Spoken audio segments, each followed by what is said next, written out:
Vamos a comenzar estas sesiones que dijimos, ¿no? Para ver algunos principios que nos pueden ayudar a entender mejor la palabra de Dios. Esto a veces, en un término así más académico, se llama hermenéutica, ¿no? Pero como es una palabra tan rara, quedémonos con principios para interpretar mejor la palabra de Dios. Primero, bueno, este curso o estas sesiones, un poco el propósito, por supuesto, el centro es aprender principios que nos ayuden a interpretar mejor la palabra de Dios, y es bueno a veces ver también todavía lo que nos queda por caminar.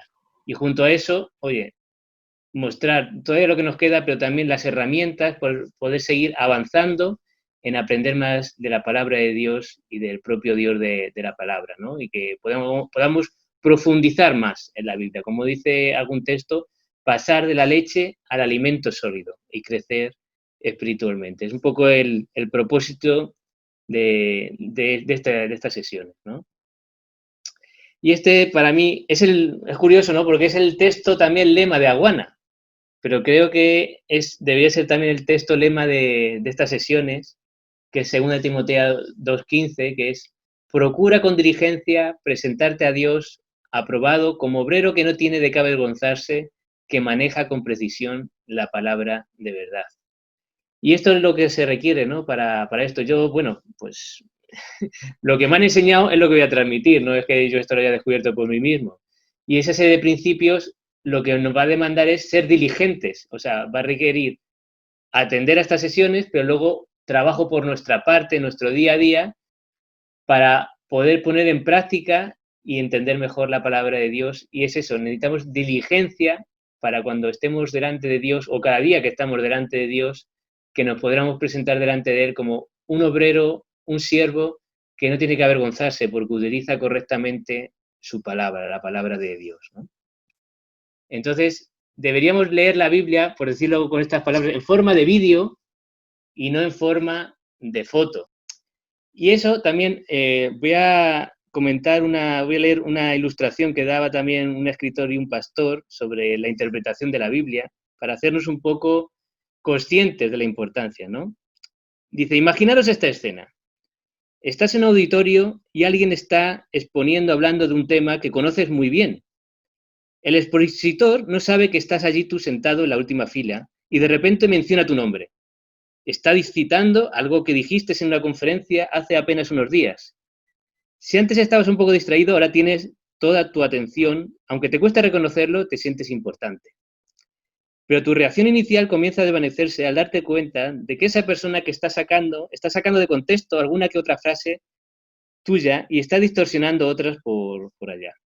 De manera que el resultado final es que él dice que dijiste algo que en realidad no dijiste. No sabes si el orador lo está haciendo con mala intención o por ignorancia, pero francamente estás molesto. Tienes que hacer un verdadero ejercicio de paciencia para aguardar hasta el final de su charla, para acercarte a él, pedirle una explicación y, de ser posible, que restituya el agravio. Ahora imagínate esta otra escena. Tú eres el que está hablando sobre un pasaje de las Escrituras y el Señor está cerca de ti escuchándote. ¿Cómo impactaría esto a la hora de mencionar o explicar cualquier pasaje bíblico? Guau, ¿no? Yo cuando leí, la verdad que te hace pensar de la seriedad, ¿no? Cuando mencionamos algún pasaje de la Biblia compartiendo con otra persona, tampoco queremos que nos paralicemos y no compartamos: ¡ay, qué miedo, por si acaso me equivoco! No, esa no es la solución en lo que buscamos, sino ser conscientes de la seriedad y de lo importante que es cuando hablamos la palabra de Dios con otra persona, para no tergiversar ni distorsionar lo que Dios ha dicho, porque en esto creemos. Dios está presente en nuestras vidas, está junto con nosotros y está junto con nosotros también escuchándonos cómo trasladamos su palabra a otros. Esto es simplemente para coger conciencia, ¿no? de la importancia que tiene. Y es que un mal entendimiento de la Biblia, pues, tiene sus consecuencias, ¿no? Y aquí menciono algunas. Por ejemplo, si no entendemos correctamente la Biblia, no podremos poner en práctica correctamente aquello que Dios nos pide, nos manda, ¿no? O podemos tomar un mandamiento de cosas que Dios no ha ordenado, ¿no? Esto le pasaba mucho a los fariseos, que ponían leyes y mandamientos que realmente Dios no había establecido. También, sin mala intención, en la mayoría de las ocasiones podemos propagar falsas enseñanzas O también demandar a Dios promesas que realmente no nos ha hecho.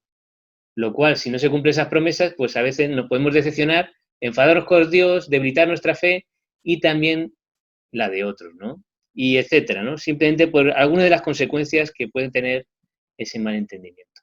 En cambio, un buen entendimiento, un entendimiento correcto de la palabra de Dios, pues vemos en estos dos pasajes que nos hablan de muy buenas consecuencias, ¿no? Sacar varias consecuencias, beneficios de un entendimiento correcto. Primero, la salvación, ¿no? Y no solo la nuestra, sino también llevar a otros a la salvación en el día del juicio de Dios, ¿no? Poder conocer verdaderamente a Dios, arrepentirse de sus pecados y entrar en comunión con Él. Pero también nos enseña, ¿no? Y qué gran cantidad y cosas importantes nos enseña la palabra de Dios. Pero también nos reprende, nos corrige, nos instruye, y todo eso, como dice el 17, con un propósito final, que es hacernos más perfectos, hacernos más maduros, ¿no? Creciendo espiritualmente para la obra de Dios, para poder servirle con una mayor capacidad, una mayor efectividad. Ahí, ese entendimiento correcto lo que debería evitarnos, ¿no? Esas palabras profanas, impías, que no están en la palabra de Dios. Y como decíamos también anteriormente, nos ayuda a evitar caer en esas falsas enseñanzas, tanto en creerlas como también enseñarlas a otros. Y, como dice este texto, también nos aleja de la impiedad y, al contrario, nos acerca a la santidad de Dios, a ser más como Dios.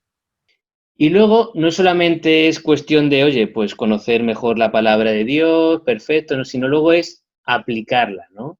Esos beneficios de conocerla, de instruirnos, es para luego aplicarla tanto en nuestra vida personal como en nuestra vida eclesial. Por ejemplo, oye, ese estudio pormenorizado, más profundo, no quedándonos solo en la superficie, sino el alimento sólido, pues nos va a ayudar a mejorar y profundizar en nuestra relación con Dios. Yo eso lo he notado muchísimo. Uno cuando es capaz de desenterrar esos tesoros que guarda la palabra de Dios, cómo se fortalece, cómo crece nuestra relación con Dios. También en nuestras relaciones en nuestra familia, con nuestro cónyuge, con nuestros hijos, con nuestros padres. Esas enseñanzas, esas reprensiones que nos da la palabra de Dios, debería luego fructificar y evidenciarse en cómo nos relacionamos con nuestros, en teoría, seres queridos, ¿no? Y que a veces son con los que no aplicamos lo de ama a tu prójimo. Creemos que el ama a tu prójimo son los que viven por ahí fuera. Y los primeros son los que están más cerca de nosotros, nuestros próximos. Luego en el trabajo, oye, pues decisiones sobre elegir, rechazar un trabajo, cómo me relaciono con mis jefes, con mis compañeros. Qué importante todas las enseñanzas que encontramos en la palabra de Dios. Y luego con el resto de las personas, ¿no? Mantener unas relaciones pues de amor, incluso aquellos que nos caen un poquito mal o que parece que nos muestran menos cariño, pues la palabra de Dios nos enseña, nos corrige, nos instruye para poder aplicar todo ello. Y luego en la iglesia, algunos ejemplos, oye, yo quiero alabar correctamente a Dios, oye, pues la palabra, la Biblia te muestra cómo es la alabanza que agrada a Dios, requisitos para elegir los líderes de la iglesia, cómo debo relacionarme con los hermanos, cómo tener una buena comunión, cómo compadecerme de ellos, pero también exhortarles, ¿no? Y tantas cosas que la palabra de Dios nos muestra que debemos practicar unos con otros. Y el evangelismo, todo lo que hemos estado viendo, ¿no? Todos esos pasajes que nos muestran cómo evangelizar, cuál es el mensaje a propagar. Todo ello gracias a entender, y no solo entender, a aplicar lo que entendemos de la palabra de Dios. Y así como, resumiendo todo esto que estamos viendo, nos debería ayudar y nos explica el por qué es tan importante conocer mejor las Escrituras, es que vamos a conocer mejor a Dios, que es el principal propósito. Y conociendo mejor a Dios vamos a conocer mejor su voluntad. Y al conocer su voluntad vamos a poder cumplir mejor su voluntad. Y todo ello nos va a llevar a glorificar más a Dios, que debería ser el propósito final de todo lo que haga cualquier cristiano. Que todo lo que hagamos vaya a glorificar a Dios. Vemos que hay una inspiración divina de las Escrituras, pero luego aquí, aunque aparece la misma palabra inspirado, es una palabra original diferente que significa mover, impulsar, ¿no? Dios guió, impulsó a esos hombres a escribir la palabra revelada por Dios. Y esa palabra fue dirigida por Dios, pero también tuvo las peculiaridades del ser humano. El ser humano tuvo que aplicar la gramática que conocía, las palabras del idioma que conocía, en el contexto en el que se movía. Entonces vemos esa doble naturaleza divina y humana de la Biblia en cuanto a su formación, y eso va a tener también consecuencias y va a implicar, influir en nuestra interpretación, esa doble naturaleza. Es por ello que el libro, la Biblia, ser un libro divino, ser la palabra de Dios. Ahí pongo algunos pasajes donde se mencionan el contenido de la Biblia como la palabra de Dios, tal cual, o muchos pasajes del Antiguo Testamento cuando dice, así dice el Señor. O en Romanos y 2 Timoteo, que denomina la Biblia como santas y sagradas, ¿no? Esto lleva a conferir a la Biblia una serie de características. La primera es que es la máxima autoridad, ¿no? Esto debe ser, lo debemos tener claro, que no son las opiniones humanas, que no son las tradiciones de la Iglesia, que no es la palabra de nadie, sino que la Biblia, en última instancia, es la máxima autoridad porque es la palabra de Dios. Y al ser la palabra de Dios, de ahí se emanan o tienen una serie de características que es que no tiene errores, porque Dios no se equivoca. Dice, bueno, el ser humano al final lo escribió, bueno, pero fue todo guiado por Dios, ¿no? No se contradice, aunque a veces podemos tener aparentes contradicciones, pero que cuando uno lo estudia más a fondo se da cuenta que realmente no son contradicciones. Y también que la Biblia nunca nos va a conducir a equivocación, a hacer cosas incorrectas. Todo por ello porque es inspirado por Dios, el libro divino.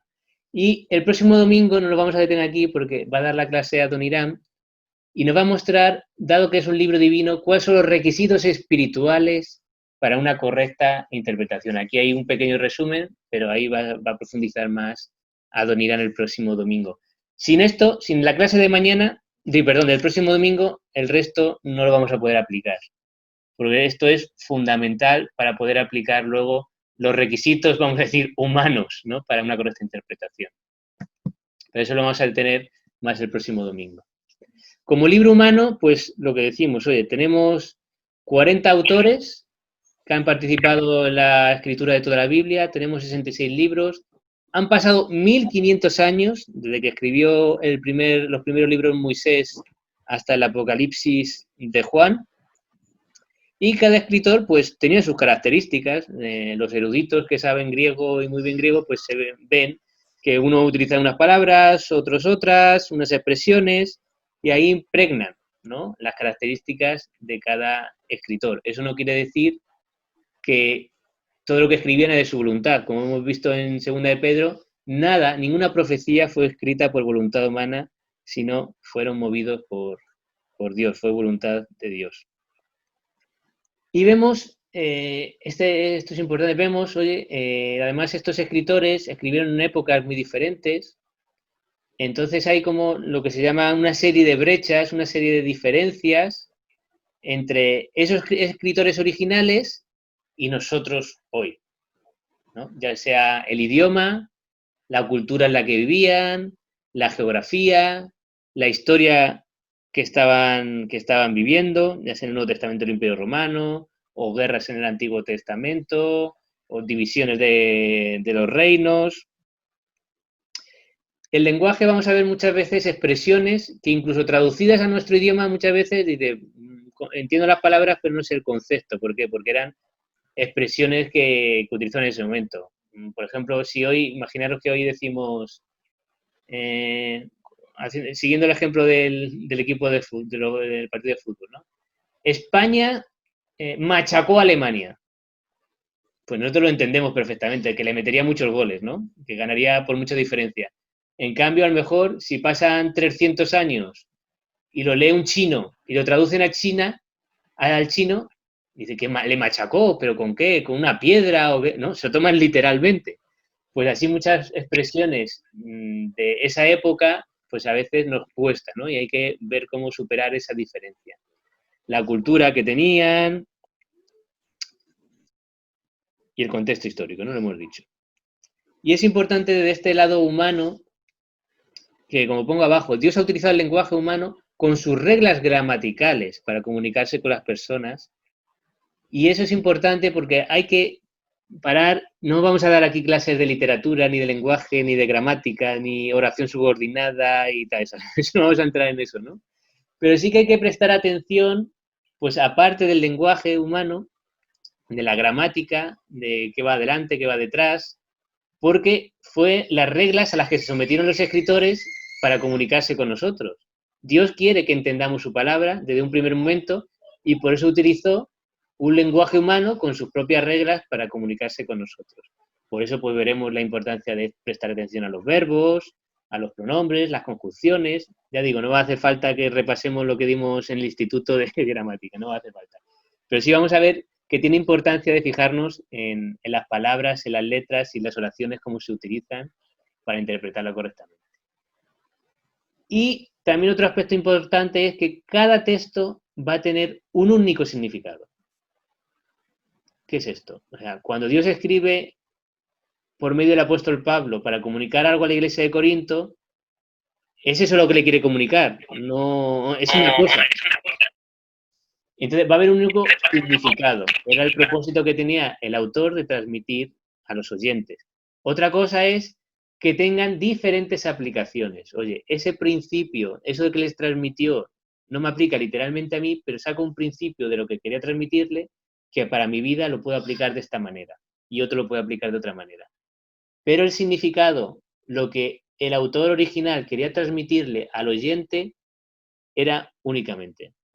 Si yo te digo, pásame la pelota, yo lo que te quiero decir es que me pases la pelota. No quiero decir que pásame quiere decir que la arrojes 20 metros hacia allí. No, no, que me pases la pelota, que la tienes tú y la quiero tener yo. Ese es el único significado, ¿vale? Y es así con la palabra de Dios. Lo que pasa que, como decimos, cada persona en sus diferentes circunstancias pues lo puede aplicar de manera diferente. Pero ese puente, este puente que veíamos, ¿no? Entre los autores originales y nosotros, hay que ver cómo lo cruzamos. Y para eso hay diferentes métodos, o se han utilizado diferentes métodos, aunque vamos a ver que muchos de ellos pues tienen muchas carencias, ¿no? Y vamos a ver cómo el último, el que pongo en grande, es el que vamos a utilizar. Método alegórico. Bueno, esto lo empezaron a utilizar los griegos cuando interpretaban sus libros filosóficos y sus libros, pues, antiguos del siglo V a.C., famosos, y le daban una interpretación, pues, alegórica, es decir, intentaban transformar todo lo que decían, pues esto realmente no significa esto, sino significa aquello. Bueno, claro, eso trae gran subjetividad. En función de quién lo interprete, así puede ser lo que quiera decir, ¿no? Y aunque en la Biblia se utilizan algunas alegorías, ¿no? Pero debemos identificarlas e interpretarlas correctamente. Pero la Biblia no es una alegoría. La Biblia cuando dice rojo quiere decir rojo, cuando dice azul quiere decir azul. El azul no simboliza, no sé qué, es lo que quiere decir. Aunque, vuelvo a repetir, hay algunas veces que utilizan figuras literarias, retóricas, que hay que identificar y ahí sí que puede simbolizar, hay símbolos.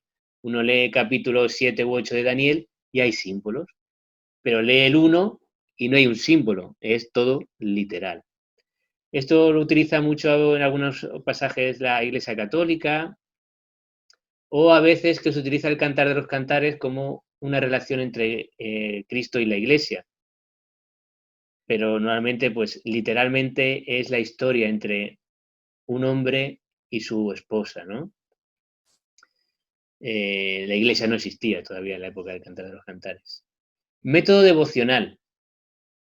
Esto no es que cuando hacemos un devocional aplicamos, a veces sí, pero no es tanto el devocional que utilizamos nosotros, sino muchas veces leemos el texto y antes de interpretarlo lo aplicamos. Simplemente lo leo y lo aplico.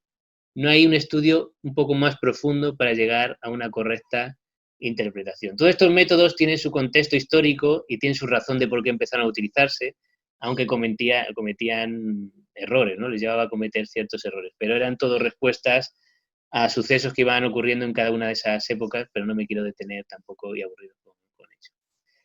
El método liberal racional, este empieza pues con el tema de la ilustración y demás, y claro, uno empieza con los descubrimientos científicos, con la inteligencia que se crea el ser humano, empieza a ver cosas en la Biblia que dices, esto no me encaja con la sabiduría de esta época, ¿no? Y empiezan a cambiar y a reinterpretar algunos pasajes. Por ejemplo, todos los milagros, pues eran mitos, ¿no? Porque claro, la ciencia dice que no existen milagros.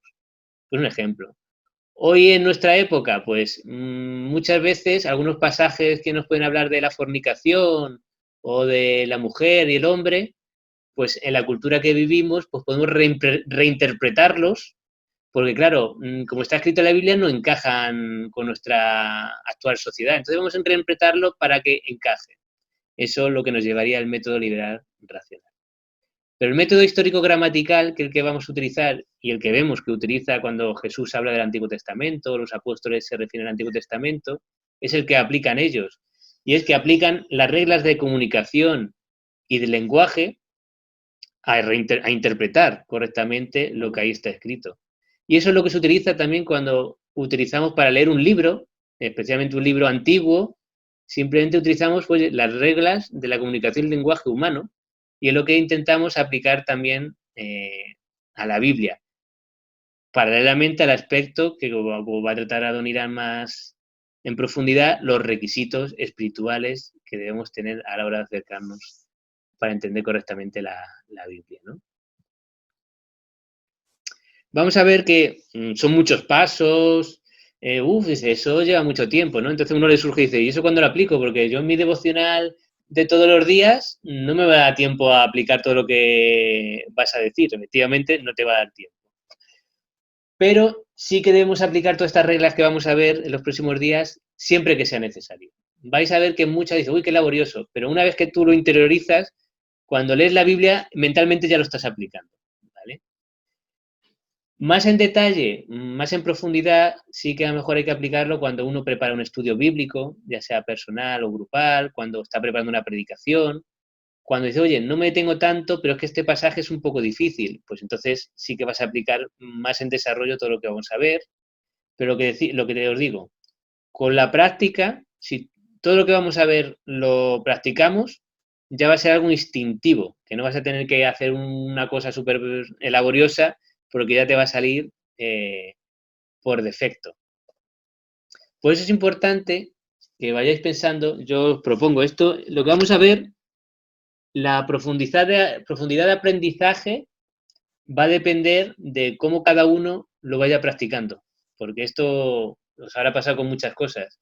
Si tú aprendes una cosa teórica, llámese, por ejemplo, aprender a conducir, te lees el teórico, pero luego no empiezas a conducir, no vas a aprender a conducir simplemente porque te sepas las reglas de tráfico, ¿no? Pues esto igual. Por mucho de que os voy a dar la charla de todos estos principios, si no los vamos poniendo en práctica, no va a servir de nada, ¿no? Entonces yo lo que os animo, que vayáis pensando ya un pasaje bíblico, os recomiendo porque es más fácil de aplicar a las cartas, a unas cartas del apóstol Pablo, elegir un pasaje de una de las cartas y todos los pasos que vayamos a ir dando, irlos aplicando vosotros en vuestra casa.